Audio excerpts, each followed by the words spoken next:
Hello everyone, good evening. तो guys आज की क्लास में हम लोग जानने वाले हैं प्लांट टिश्यू के बारे में। किसके बारे में हम लोग पढ़ेंगे?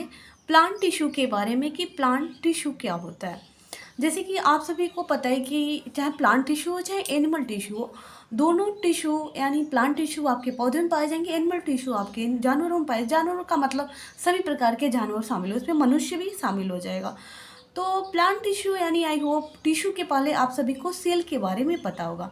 आज हम लोग पढ़ेंगे किसके बारे में? प्लांट टिश्यू यानी पादप उत्तक।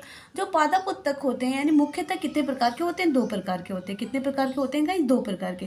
पहला है मेरिस्टेमेटिक टिश्यू, दूसरा है परमानेंट टिश्यू। पहला है मेरिस्टेमेटिक टिश्यू, दूसरा क्या है? Permanent tissue.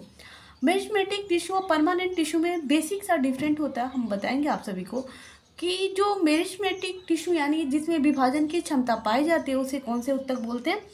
Meristematic tissue. और जिसमें विभाजन की क्षमता एक समय के बाद रुक जाती है उसे क्या बोलते हैं? Permanent tissue.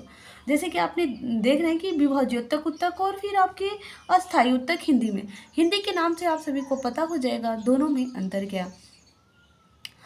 ये जो होते हैं विभाज्योत्तक उत्तक और परमानेंट टिश्यू यानी आपके अस्थायी उत्तक, इन दोनों का भी क्या होते हैं? टाइप्स होते हैं। क्या होते हैं? टाइप्स होते हैं। जैसे कि आप सभी को दिख रहा है कि ये जो मेरिस्टेमेटिक टिश्यू है देयर आर 3 टाइप्स। कितने प्रकार के होते हैं? 3 प्रकार के। पहला एपिकल, दूसरा लैटरल, तीसरा इंटरकैलरी। एपिकल यानी शीर्षक, दूसरा है पार्श्व, तीसरा अंतर्वेशी। ठीक। वैसे ही आपके परमानेंट टिश्यू भी 2 प्रकार के होते हैं, सिंपल एंड कम्प्लेक्स। क्या? Simple and complex. तो firstly we will know that about the apical, lateral, intercalary.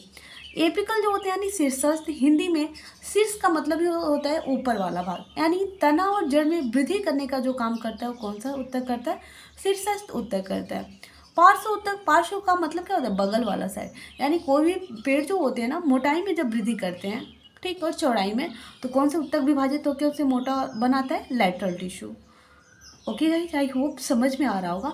Inter calorie यानी इंटर प्लस कैलरी, यानी ये उत्तक जो होता है कहाँ पाया जाएगा? नोड वाले भाग में। कहाँ पाया जाएगा? नोड वाले, यानी जो पत्तियाँ जहाँ से अटैच होती है। कभी कभी आपने देखा होगा पशु वगैरह चढ़ देते हैं, यानी पूरा ग्रेजिंग कर देते हैं कोई भी पौधे को, तो फिर वहाँ से क्या होता है ना, पत्ते निकलते हैं नए नए। तो यानी ये भी एक प्रकार की एपिकल के जैसे ही होता है, लेकिन ये नोड पे पाया जाता है, हल्का सा डिफरेंट होता है। चलिए, सिंपल एंड का सिंपल का मतलब सर, कॉम्प्लेक्स का मतलब जटिल होगा। सिंपल और कॉम्प्लेक्स के भी क्या होते हैं? टाइप्स होते हैं। जैसे कि आपको दिख रहा है पेरेनकाइमा, कोलेनकाइमा और स्क्लेरेनकाइमा। पेरेनकाइमा, कोलेनकाइमा याद करिए, PCS बना लीजिएगा ट्रिक। पेरेनकाइमा का काम होता है ना, भोज्य पदार्थ को स्टोर करने का काम मृदुतक करता है।